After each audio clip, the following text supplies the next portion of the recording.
Mr. Patrick Tannick is the Managing Director of Accel Group and a member of the Accel Leadership Council. He serves as the President of Accel Insurance Bermuda Limited. He is responsible for strategic direction, underwriting, profitability, and leadership of the Accel IB business lines. He is also President of the Accel Foundation, Accel Philanthropic Unit. Mr. Tannick has over 25 years of experience in the international insurance and reinsurance industry. Prior to joining Accel, he served as Executive Vice President of ACE Bermuda, as well as Chief Underwriting Officer and Director of the company's Specialist Directors and Officers, Subsidiary Corporate Officers, and Director Assurance Limited. He has also held executive brokerage positions with the Marsh & McLennan prior to joining ACE. Mr. Tannick is currently Vice Chairman of the Association of Bermuda's International Companies, ABIC, and a founding member of the Financial Intelligence Agency's board. Mr. Tannick has also served as a member of the Outstanding Directors Advisory Board, former co-chair of the Bermuda Plus, or Professional Liability Underwriting Society Conference, former member of the Bermuda Hospital Board, former member of the Bermuda Government's Board of Education, and former member of the Board of Directors to Butterfield Bank. Mr. Tannick holds a Bachelor's of Science degree in Business Administration, cum laude, with a major in Insurance and Finance from the University of Harvard, and a certificate of participation in the Executive Management Program from the Graduate School of Business at Stanford University. In January 2011, he became the first Bermudian to be inducted into the Hall of Fame at the University of Harvard's Barney School of Business. He is a regular participant and speaker at professional and educational conferences. Mr. Tannick has been married to Chiquita for 20 years, and they have two sons, Matari and Kumari. I'd just like to welcome to the stage at this time, Mr. Patrick Tannick.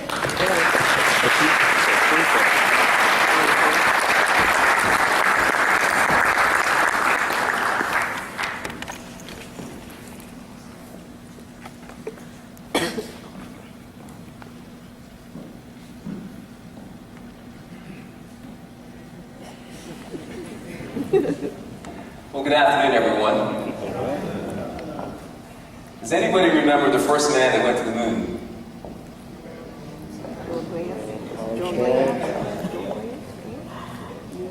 Does anybody remember the second man that went to the moon? Well, I feel a little bit like the second man that went to the moon after going after someone who's famous and also the ever-eloquent Reverend Tweed.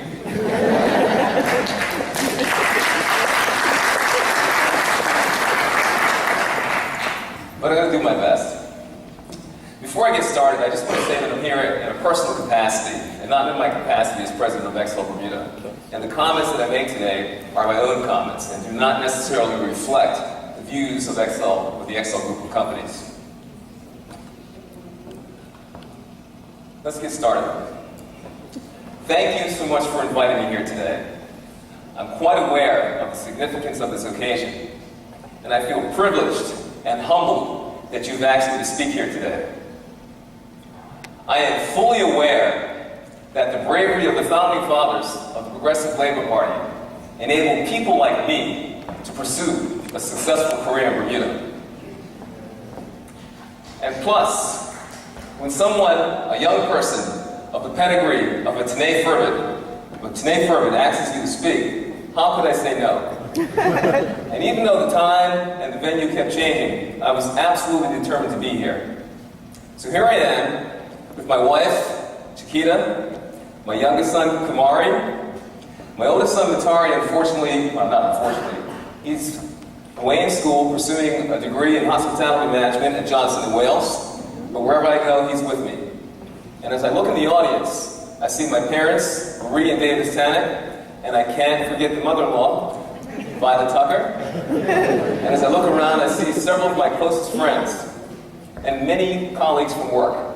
Thank you all for being here today. I appreciate your support. Now, I've been asked here to speak about empowerment. But before I get started, it would be remiss if I did not acknowledge the courage and the commitment of the founding fathers of the Progressive Labor Party. Perhaps it would help if we reflect on the landscape in 1963, a time of great change and much turmoil. And I have a lot of credibility because I was all of 2 years old then. In 1963, John F. Kennedy was President of the United States, a country torn by civil strife and race riots. Martin Luther King gave his I Have a Dream speech. Nelson Mandela, a younger Nelson Mandela, was on trial for crimes against apartheid in South Africa. Jomo Kenyatta was sworn in as the first Prime Minister of a newly independent Kenya. Fidel Castro had been excommunicated by the Pope, and the U.S. had cut ties with Cuba. In 1963, the first push-button telephone was invented, but it'd still be 6 years before man would walk on the moon, and many years before the internet. In Bermuda, in 1963, the population base was about 42,000, and we had two separate but unequal societies, one black and one white. The schools were still racially segregated, and the 1930 Hotel Keepers Protection Act was alive and well, and this act gave hoteliers the right of refusal for people of color and Jews, and a refusal to leave the premises immediately would result in a fine of $2,880, 3 months imprisonment, or both. This was the Bermuda of 1963. And in the middle of all this, 7 ordinary men: a telephone operator, a mechanic, a building contractor, an immigration officer, a teacher, a lawyer, and a guest house operator did something extraordinary. The founding fathers of the Progressive Labor Party had the audacity to create a political party with a vision of equality for all Bermudians, both black and white. They gave the unempowered, the unheard, a voice, and for the first time ever, all Bermudians will be given the opportunity to participate in their own country.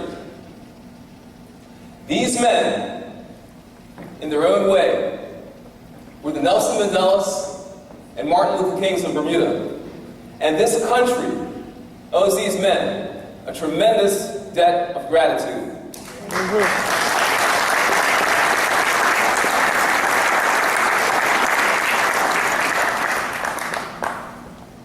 Now, I've been asked to speak about empowerment.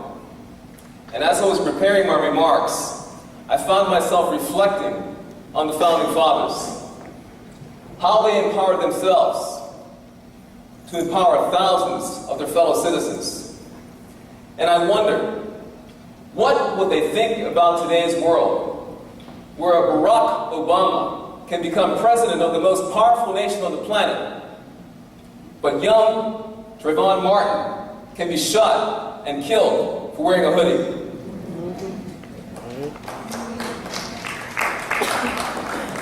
What would they think about the political infighting, the economic concerns, the breakdown of the family unit, an unacceptable amount of our young men in prison, declining respect for elders, the gangs, the poverty, the crime? How would they have handled the challenges of today's modern world, where change is changing faster? Complexity is the norm, and an accelerated rate of innovation is impacting our lives in ways that we could have never imagined in our lifetime. We can only guess, but one thing is certain to me: this is clearly not the world of our founding fathers. We are living in in what has been termed as the second machine age. The first one being the Industrial Revolution at the turn of the 20th century. And I want to talk about 3 key drivers that are materially impacting today's landscape, where the world is not just flat, but hyper-connected, and everyone is being asked to do more with less. Increased complexity, an exponential increase in the rate of change, and the speed of innovation. We are living in a period of unprecedented complexity. And you can define that complexity as the multiplicity of interactive elements, or the interdependence of those interactive elements, or the diversity of those interactive, interdependent elements. And systems that were once separate are now intertwined and interconnected, and knowing the starting conditions is no guarantee of future outcomes. There's just too many constantly changing interactive elements. Did anybody get that? No, break it down. I didn't think so, because it took me a long time as well, and I still don't know if I really got it. So, I'll give you an example. About 3 years ago, there were floods of biblical proportions in Thailand. It rained for almost 3 months straight. And in Thailand, there were factories that were making a wide range of diverse and critical components for everything from smartphones to automobiles. These floods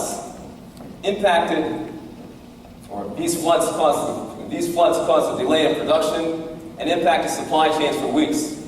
And suppliers scrambled to find alternative components to meet market demand. No one had anticipated the severity or the impact of these floods. And so, if you can reflect back to that period of time, if your repairman was telling you that he really couldn't get the parts, he was probably telling you the truth. And that goes for whether it's your fridge or whether it's your air conditioner, it really doesn't matter. But these floods really hit it home that the world was not just flat, but hyper-connected. And what happens there has implications here. The second thing I want to talk to you about in terms of a key driver is the rate of change. Those changes that we're aware of, and those changes that we haven't heard yet, but we know are coming. And you can measure change in terms of computing power, or contracting product cycles, or the speed with which emerging issues manifest themselves. But I'm going to break it down. Has anybody seen a really good movie from the 80s, or the late 80s, early 90s lately? I'm sure you got to see the movie, but anyway. Well, I'm going to paint a picture for you. You got the cool guy, he's driving on the highway, roof down, probably got his girl on the side, and the phone rings. And this is 1980, like early 90s. Phone rings, and of course he didn't have call waiting at that time, and you couldn't see who was calling. So if he's got his girl by the side, he's hoping that it's not somebody who's not supposed to be calling him at that time. And his girlfriend's probably saying, you better get that. So anyway, he picks up the phone, his cell phone. And when he whips out his cell phone is the size of a concrete block with an antenna that's about 3 feet long. But he's still cool, all right? So let's fast forward to today, and we have the BlackBerry, okay? This BlackBerry has more computing power than the first spaceship that took a man to the moon. Now you process that for a minute. But yet, it's about to go obsolete. The speed of change, it's affecting and impacting just about every single thing that we do. The third driver is the speed of innovation. There's a phrase that economists like to use, which is called creative destruction. And creative destruction can basically be defined as innovation constantly driving change, and new economic orders replacing existing economic orders. And just to give you an example, has anybody been to the video store lately? Come on, somebody's got to have been to the video store. Well, if you've been there, you probably get served very quickly. There's two things. You probably get served very quickly, and number two is that there's hardly anybody at the video store because everybody's converting to Netflix or to Apple TV. This is just another example of what we call breakthrough innovation, the kind of innovation that will generate new unforeseen market opportunities, new products, new ways of servicing our clients, and new jobs. And whether we like it or not, this second machine age is already here. And the value and disruption that it will generate will affect and amaze us all. It's exciting, but no conversation about the future can ignore the human cost of progress or the unsettling question of whether or not we are adequately prepared. Bermuda is another world. In some quarters, that's our de facto national anthem. The tourists like it, and it's cool, it works sometimes. But in today's context, we need to evolve to become another world in terms of our innovation capabilities, in terms of our service and execution excellence. The fact of the matter is that Bermuda is not another world, and we are very much part of the global village. And the challenges that we're facing are not unique to Bermuda, but are being faced by communities all over the world. These are very challenging times, and Bermudians are hurting in ways that we probably never imagined in our lifetime. I know that in some quarters, the anxiety barometer is off the chart, and the needles of faith and hope are on life support. But I'm absolutely confident that we're going to get through this. It will look different when we get on the other side, but we will get through this. I believe in the resilience of the Bermudian people. I really do. Now, as I reflect on the issues, I found myself wondering, what would the Founding Fathers have done if they were alive today? How would they have advanced their vision of equality for all Bermudians? What would they have done to empower the communities to respond to these unprecedented challenges that we face? Well, I'm going to take a guess. Acknowledging the kind of men they were, I know they wouldn't have put their heads in the sand and hopefully that when they came up, everything was okay. I don't believe they would have waited for permission to act or to be told what to do. Let me tell you what I think they would have wanted us to do. I would like to believe that if the Founding Fathers were alive today, they would challenge us to become game changers, where individually and collectively, we take ownership of our own destiny. I would like to believe that they would have wanted us to harness our collective intellectual and economic capital to make sure that we had a seat at the table when decisions of materiality were being made, both today and in the future. And I would like to believe that they would have embraced the opportunities that come from change. So, what will we do? Well, let's put it in perspective. There are some things that we don't have a lot of control over, such as what happens in Washington, D.C., and how it impacts the pillars of our economy, international business. I'm absolutely confident that our value proposition as a jurisdiction is extremely strong, and that we have got a demonstrated, tangible track record of stepping up to the plate when there are natural catastrophes or other issues or other perils that impact North America.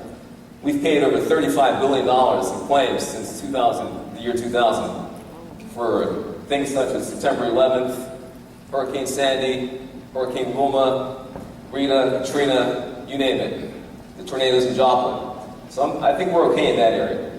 But there are things that are within our remit that we can and must do.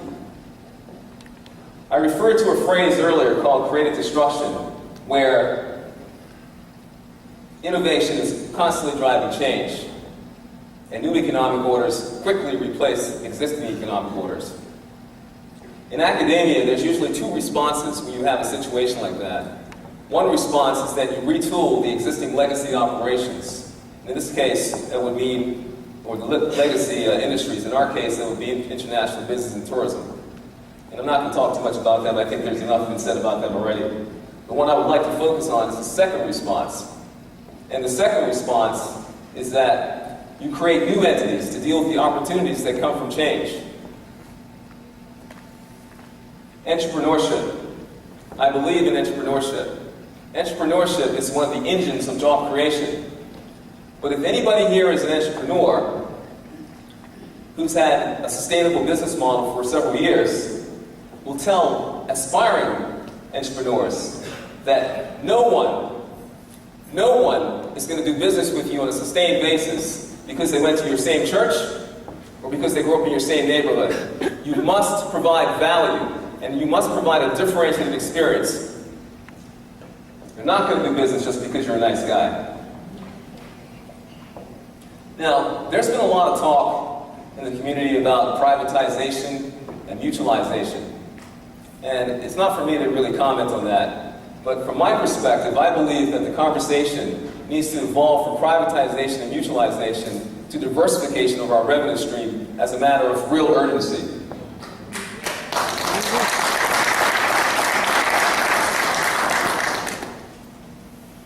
Either way, it's time for transformation. We must change. And the brilliant naturalist, Charles Darwin, I believe, put it best when he said, "It's not the strongest of species that survives, nor the most intelligent, but the one most responsive to change." Nobody likes that word change sometimes. Now, it's not up to me to tell you what to do. But one thing I'm certain of is that we absolutely need a change in mindset. It's essential if we're going to respond to this new paradigm where skill sets, organizational, economic, and legislative policies are lagging behind technology.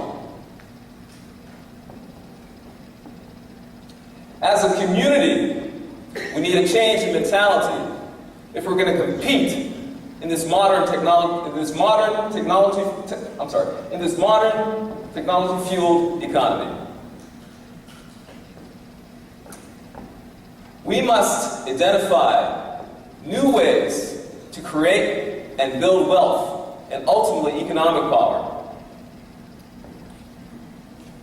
We need to get away from platitudes where we blame everybody. The PLP, the OBA, the BIU, international business, and everybody else that comes conveniently to mind.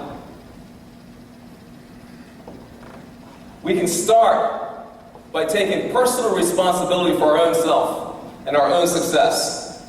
It's long overdue.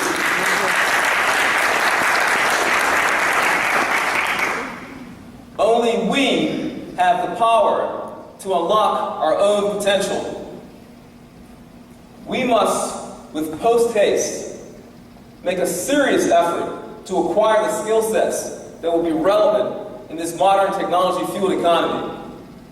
And I would like to challenge every single person in this room to make a lifelong commitment to constantly updating your skill sets to make sure that they're relevant and current.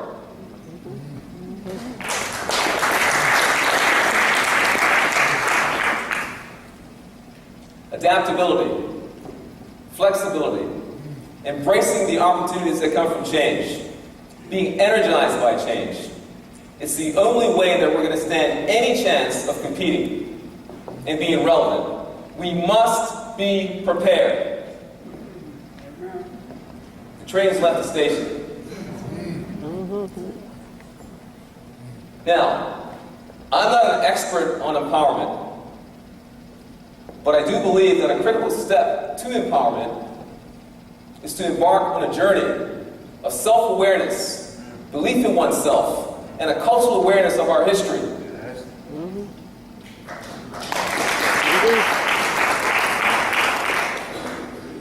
And I'm not talking about black power or white power. I'm talking about the power of knowledge. It can emancipate you. And the internet and technology will level the playing field in ways that we could have never imagined in our lifetime. And we must be ready, not to just get on the bus, but to drive the bus.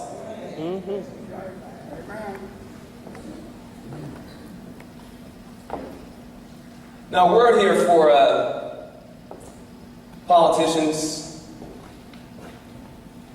teachers, and those of us in leadership positions.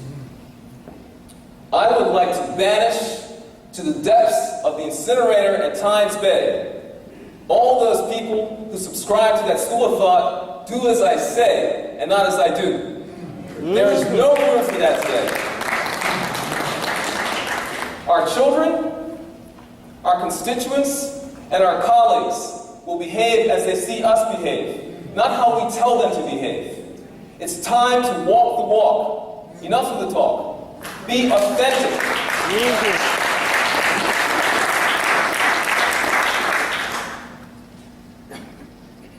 We need to teach our children how to learn, how to be, how to treat others. They're looking at every single thing that we do. Even what you do in the dark, it comes out in the light. It happens every single time. A word here for parents and teachers. Don't be an aspiration thief. And I'll repeat that. Don't be an aspiration thief. Your job is to fuel their aspirations. Don't tell them what they cannot be. You need to tell them they can be anything they want to be. Hard work, perseverance, and self-belief.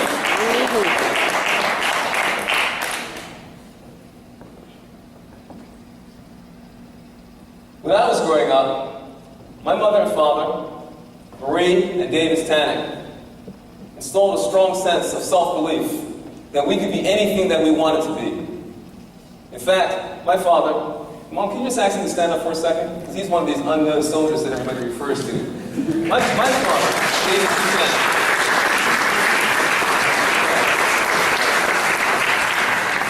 My father, he actually ran for the party back in 1968. Lost by quite a number of votes, but never gave up. And he was a man who walked the walk and really showed us what perseverance was all about. And I got to tell you, this is not part of the script, but every single day of my life, I try to honor his legacy, because he is my hero. And I do, I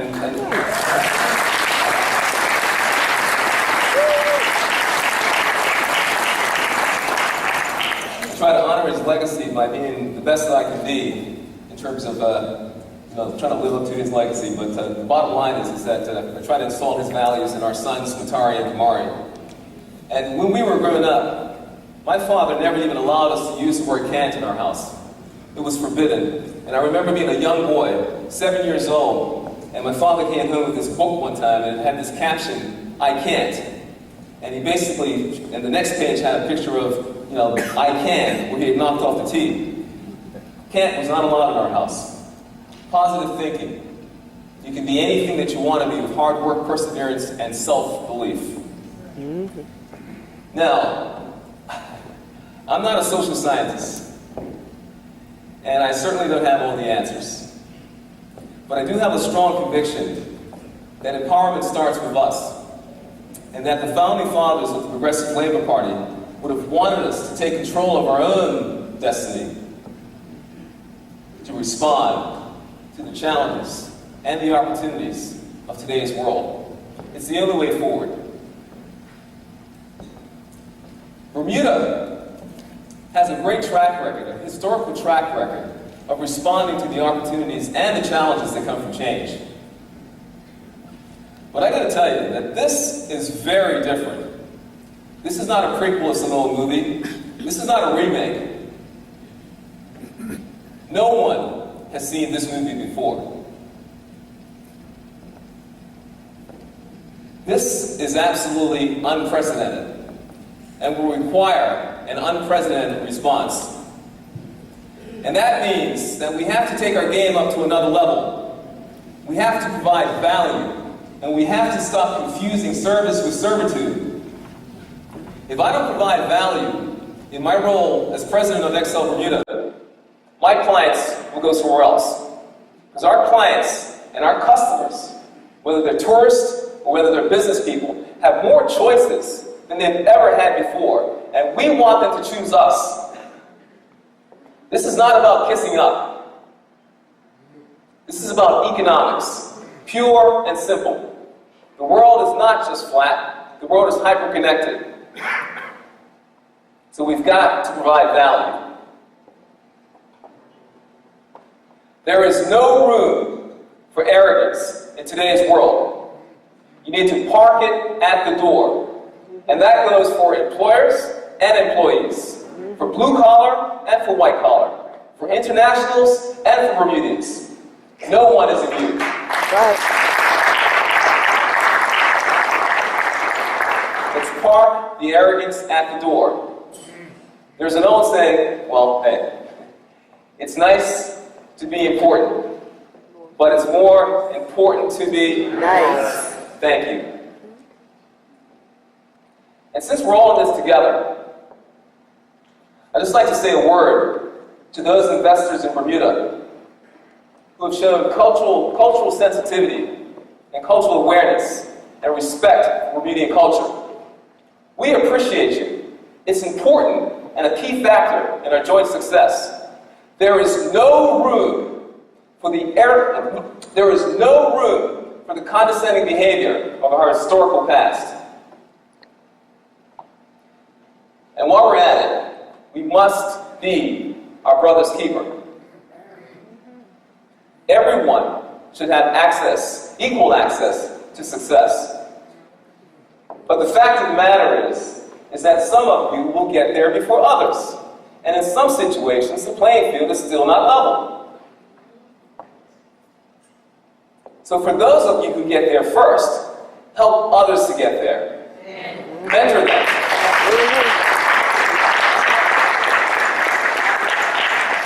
Provide guidance. The Bermuda of tomorrow succeeds if we all succeed. Now, even if you do all these things, work hard, there's still no guarantees. Nothing in life is guaranteed. Even the U.S. Constitution doesn't guarantee happiness. It only guarantees the pursuit of it. But we must persevere and continue to work hard. And I want to share with you my story, because I think my story is a story of perseverance, hard work, and being prepared. When I was a young man, a younger man, a much better looking man with a full head of hair, I had a vision. I had a vision of being one of the new generation of young Bermudians who would diligently strive to see Bermuda established as a major financial center. So I went off to university and did relatively well and all that kind of good stuff, and I thought when I came back here, I would walk right into a job. Well, I came back here in 1980, and I couldn't find a job because there was a recession going on. And that recession was probably, on a scale of 10, maybe a 7, whereas this recession is off the charts. So I took a job at the hospital, mopping up floors as a janitor. And even though I thought it was a very important and critical job because hospitals, cleanliness, I thought they kind of went together, I will never forget how I was treated by some people who thought that I was doing something that was not important and the way they treated me. And it had a real impact on me. I made a vow that I would never treat people the way I was treated down there. And I would treat everyone equally. You give respect and you get respect. The second thing, while I was down at the hospital, was that eventually I did get promoted to become a supervisor. And I learned lots of skill sets. I learned how to get people to work together, younger people, older people, people who were going to be there for 2 months until they found something else, and people who were going to be there for an extended period of time. And the reason I share this with you guys is because sometimes you pick up skill sets in the now that don't necessarily seem relevant, but can prove to be invaluable as you go along your journey. Because some of the foundations that I learned at the hospital in terms of how to manage people, I apply them to my life today, and with real good effect.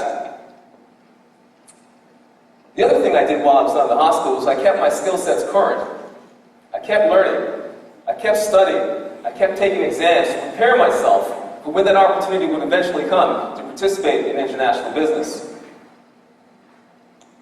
And I gotta tell you, when I started in international business, there were perceptions that Bermudians did not even have the mental aptitude to participate in international business, and that we were lazy.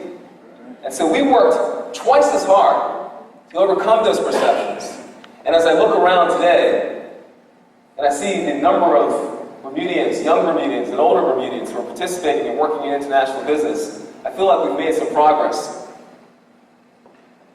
I just want to say this as well, since I got the stage, I'm going to take a certain liberty, that in international business, you will always have some internationals, some of whom have made substantive and material contributions to Bermuda's future, Bermuda's past and future. We have to strike the right balance. Now, I guess the moral of the story is, you don't always get your dream job right away. You have to persevere and work hard and continue to believe in yourself and continue to upgrade your skill sets to make sure that they're current and relevant. Now, I've said a lot. Sometimes I do talk very fast. But I want to leave you with 3 key things. Number 1, continue learning. We must constantly upgrade our skill sets and make sure that they're relevant and current, especially to keep up with the rate of change. The founding fathers of the Progressive Labor Party understood the need for change. Embrace the opportunities that come from change. Keep an open mind. It's vital. And knowledge is power. Number 2, be caring and generous. Help others to learn. We have a duty to share our knowledge and success with others.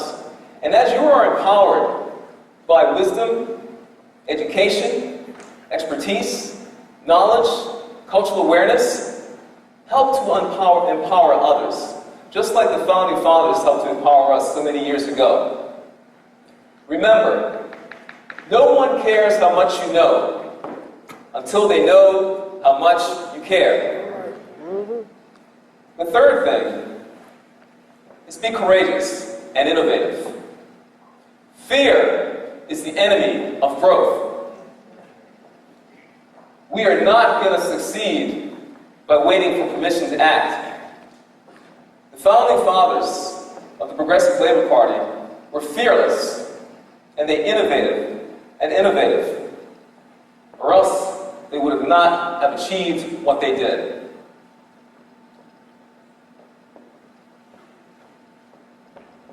It's not going to be easy. There will be peaks and valleys. There always are.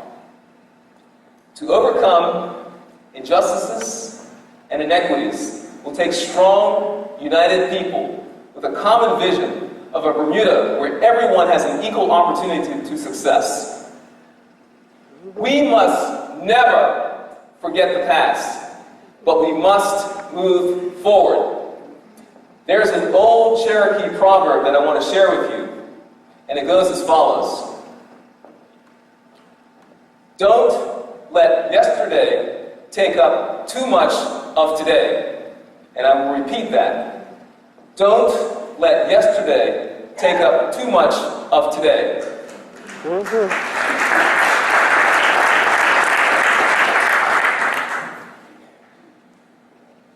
If we're going to move forward and be part of this modern world, we all need to work together.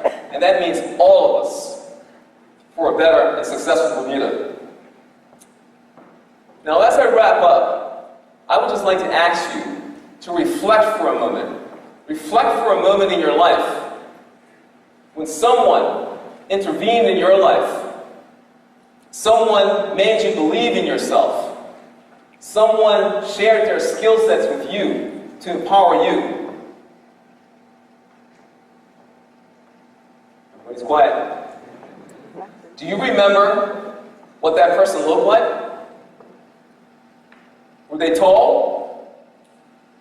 Were they short?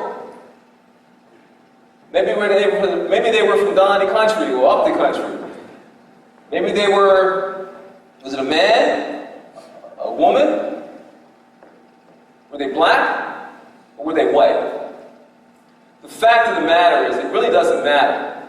What matters is that they took the time to empower you, to make you believe in yourself. That's what really matters. And now, it's your turn. It's your turn to take a look in the mirror and ask yourself, what am I doing to make a difference? What am I doing to make sure that my children have belief in themselves that they can be anything that they want to be with hard work, perseverance, and self-belief? What am I doing to share my skill sets with others, to empower them? What am I doing to teach history from a world-centered perspective? What am I doing to provide value for service? What am I doing? Yeah, everybody's quiet. Real quiet.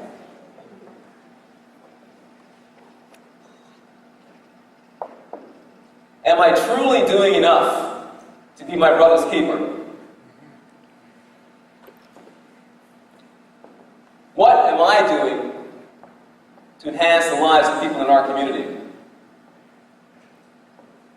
If you're doing all of these things, carry on. If you're not, then for the good of yourself, your family, and Bermuda, I urge you to step it up.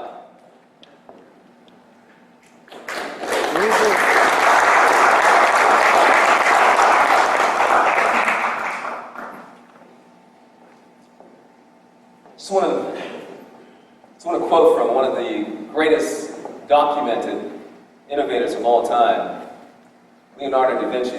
Because I know there were other innovators that were not documented, and I think everybody knows what I mean.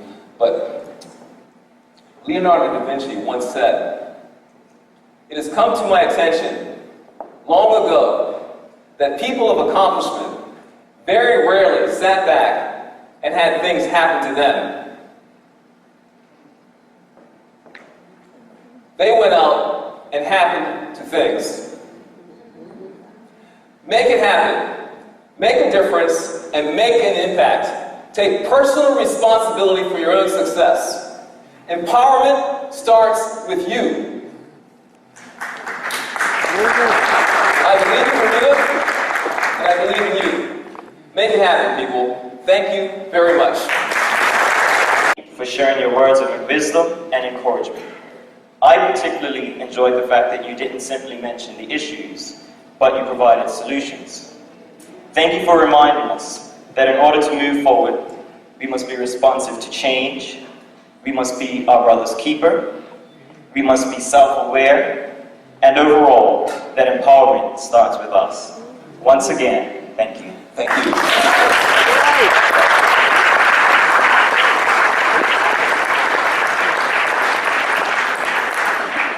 We'd just like to present you with this award as a token of our gratitude. Thank you.